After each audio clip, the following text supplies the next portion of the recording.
My name is Steve Talbot and I'm the lead pastor here at Hope Presbyterian Church. So the structure of Hope Presbyterian is such that we're focused at the moment in the southwest of Canterbury, of Christchurch, including Selwyn.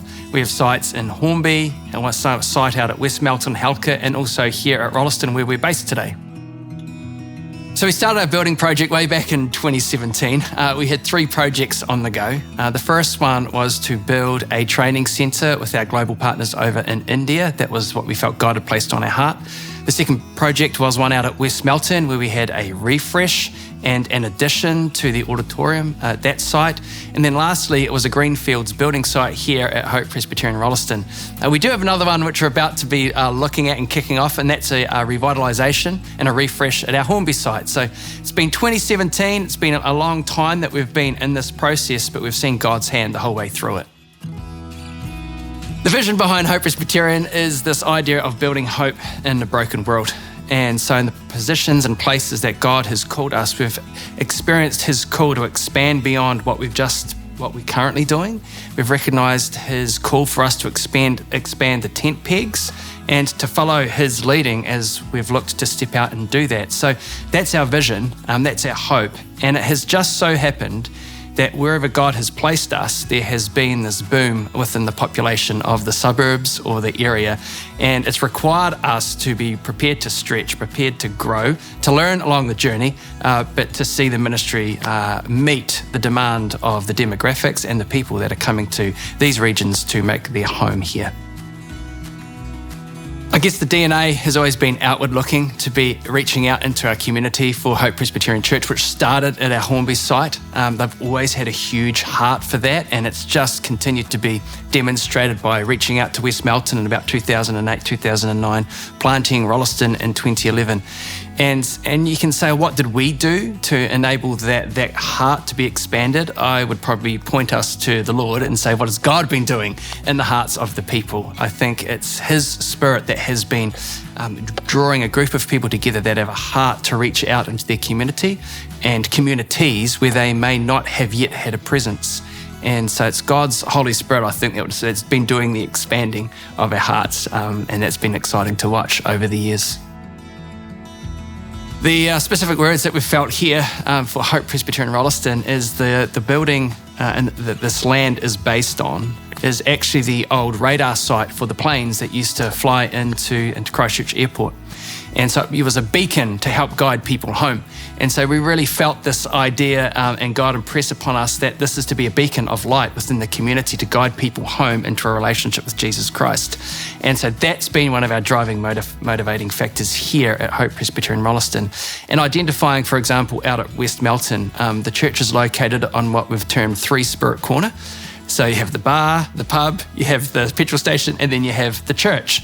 And this idea of actually seeing the Spirit influencing people positively and seeing them step into a relationship with Jesus. So the sense of what God has placed on our heart has often come about by or located where this community is in. So it's been great. Hope Presbyterian was involved in a school hall for 10 years as it was planted, but we really felt the sense that within the Rolleston community, where was the spiritual home that people could go to if they wanted to have a spiritual conversation. There was a small little church building located sort of closer to the centre of Rolleston, but that was about it. So we really felt on our heart as if people are wanting to step into a relationship with Jesus, to have a spiritual conversation, where would they go?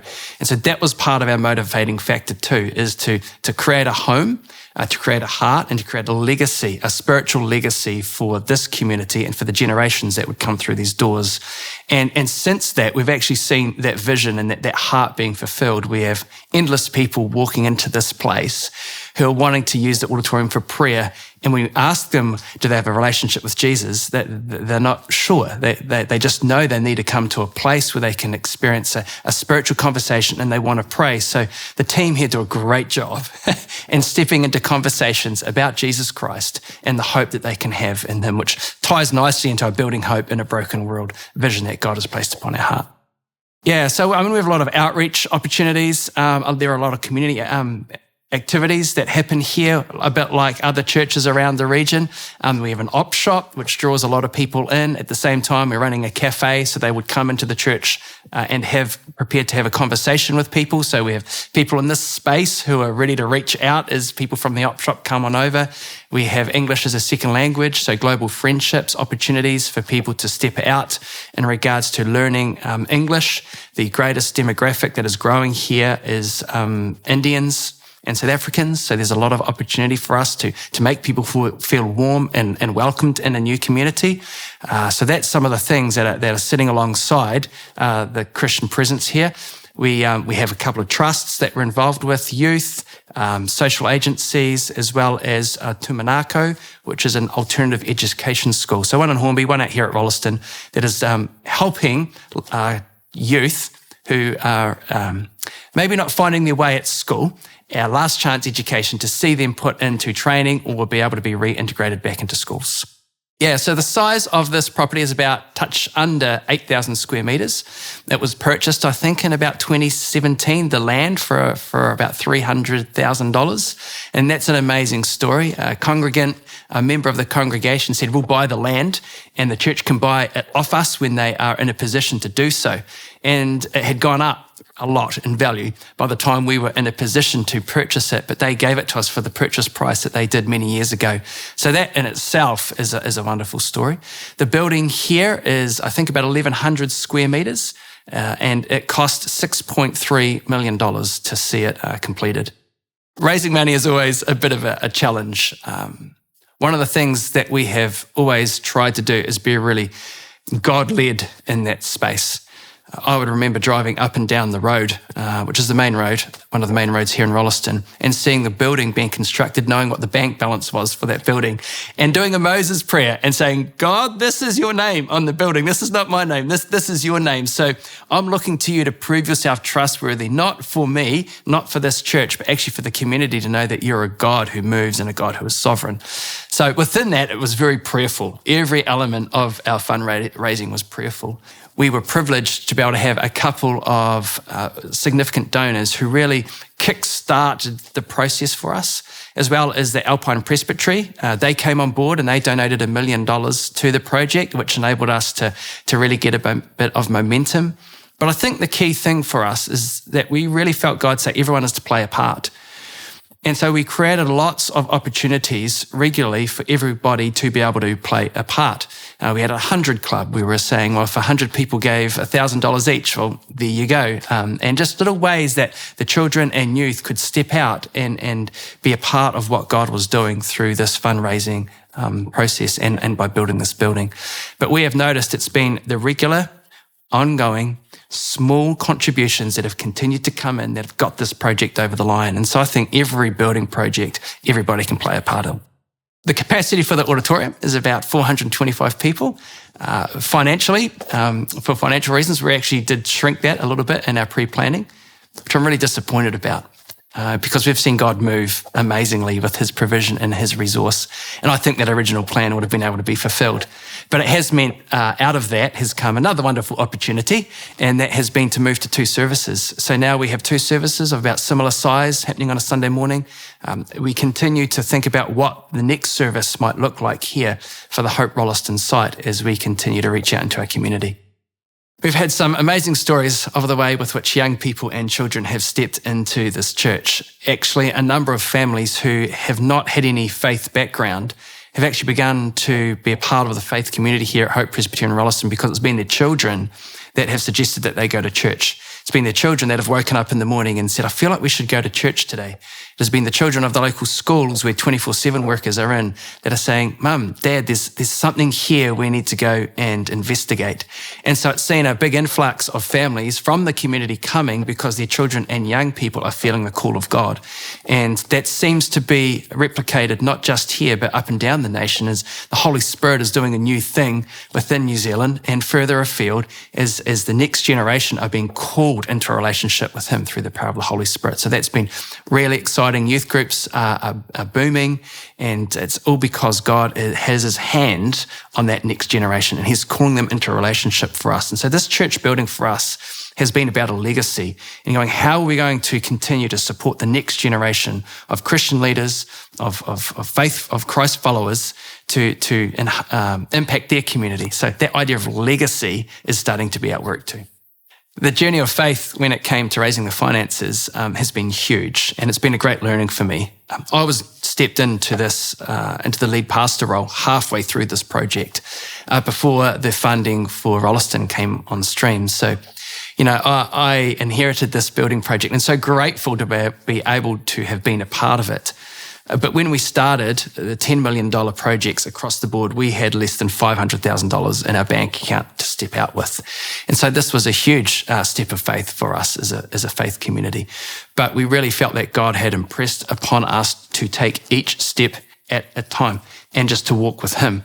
And so that's what we did through leadership transition, 2 of them, through COVID, through lockdowns. We were signing contracts in the middle of lockdowns when there wasn't a piece of jib in the country. We're stepping into building contracts. Like there was a lot of little faith steps, but it had always been this sense, this motif that we felt God had placed upon our heart. I felt God had placed upon my heart was simply, as you build the building, I'm building the people.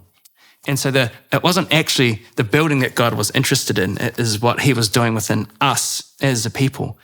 And every time we came into a hindrance within the building project, we would call a timeout. We'd gather the people together and we would pray and we'd say, God, what is it that you're wanting to do in us? That when that is sorted out, the building project will be able to continue to advance. And time after time, when we did that, the hindrance was removed. One particular example was we're having problems with our water here on the site. They couldn't find the particular water main and it wasn't a natural connection point. And we had tried for months with the council and different water engineers. We called time out, we prayed, we felt God placed something on our hearts to attend to, and I can't even remember what that was.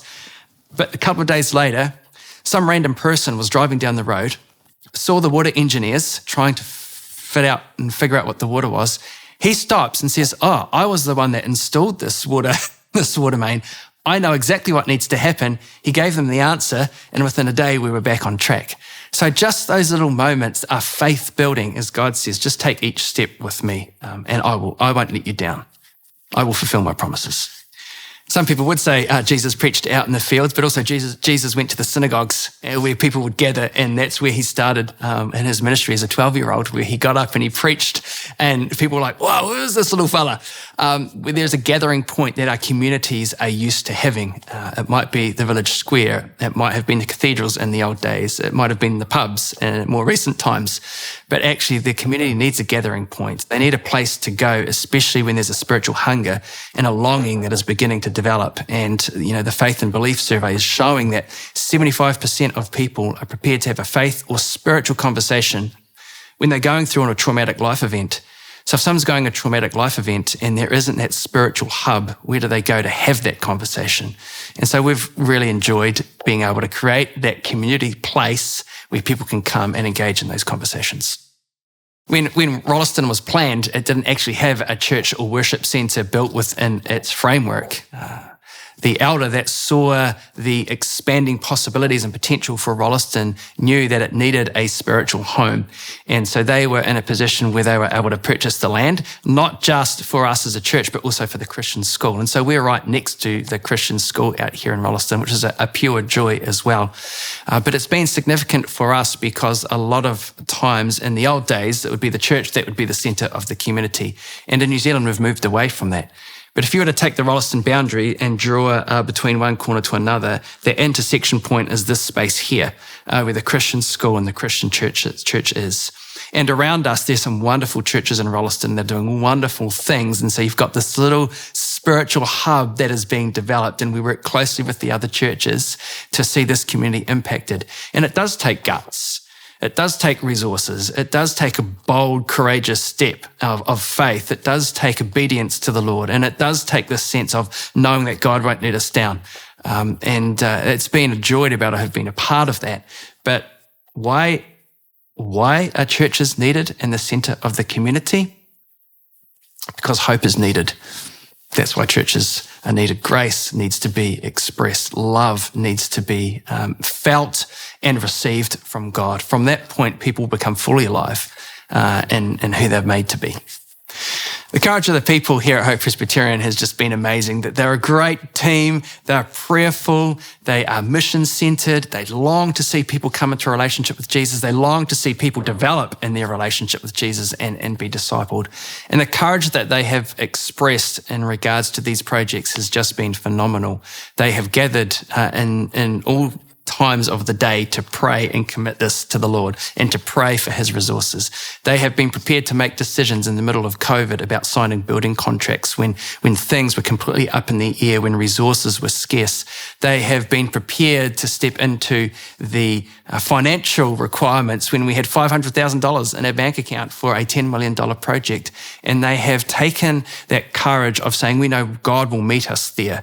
And they have taken step after step after step, from the elders, through the leadership teams, through to the pastors, through to the sites, through to the ministry leaders, through to growth group leaders, through to our children's team, who have all played a part in our children's ministry in seeing these little steps of courage take place. Each person, by contributing time or resources, has actually taken a step of courage in recognizing that God will meet them in that. The prayer meetings at Hope Presbyterian have been long-standing, and we've been able to leverage them to give prayer coverage to the building projects. So in effect, what we have done is taken the prayer meetings that have been and added a strong focus on the building project, especially when those moments when we're coming into a little bit of a few barriers or hindrances. And alongside that, we've actually called the people out for one-off prayer meetings, for prayer weeks, for prayer weekends, for gathering on sites and dedicating the land, for walking around the building site as it was being framed up to commit it to the Lord. So there's been lots of opportunities to have prayer coverage, both in the normal prayer rhythm, but also in the one-offs and the extra special opportunities that we've had together as a community and seek the Lord. I think our church would be different spiritually in its prayer life, because you can pray and ask the Lord for his provision and for his resource and then not act. It's a two-way partnership. When we've prayed and we've acted, you've sensed faith grow in people. We've sensed an increase in the gifts of the Spirit as people have said, this is what I believe the Lord has said. And when it's affirmed by others who are stepping into that conversation, it's almost like a sense of encouragement. Oh man, I hear from the Lord, and I'm hearing from the Lord in such a significant moment for us as a church. So we've seen the gifts of the Spirit beginning to swell and grow within the life of the community. And that's just been a prayer for us for so long. And who would have thought it would have been a building project that would have helped stir the spiritual gifts within the life of this community. And it brings tears to my eyes just sort of talking about it, that God would use something so practical as bricks and mortar to change our heart and to see us step out in faith and see prayers answered and people's spirit step out to the spiritual giftings as we've gone through this process and project. Yeah, the spiritual growth that has occurred in me, and therefore I think as a result of the congregation, it has been significant. God is always more interested in what's going on in here than what the colour of the walls are, what lighting we have, what lights we choose, what the tiles look like. He's interested in what's happening in here, and it's been such a privilege to be able to see God at work in my heart during this process, and seeing my heart expand and grow and step out in faith. There are so many times I didn't even know what to do next. It's not like we stepped out with a 15-point plan of these are the things and the way that we'll achieve this. Yes, there's construction plans, but actually how we would lead the people through it, this was all new to me. And I just really felt God just continue to come alongside consistently and say, just take the next step. So I've completely grown through this as a person. I've completely grown in my trust of the Lord and my faith in the fact that he will meet us there. I don't know what to do next, Lord. And there was just this real sense of, through prayer and through affirmation of his Spirit speaking, that you would go, okay, we'll take this step. That has been the goal. That has actually been the joy. To experience that in my life, to see that within the team, to see the church grow as a body of Christ in their hearts as they have just seen God. And, times where there has been doubt, because there has been times of like, God, are you really, really going to meet us in this? and he's proven himself faithful. So my heart has grown significantly. I'm just so grateful for that. The building is awesome, but I'm just more grateful for what God has done within us as a people and within me. That's the part that I celebrate.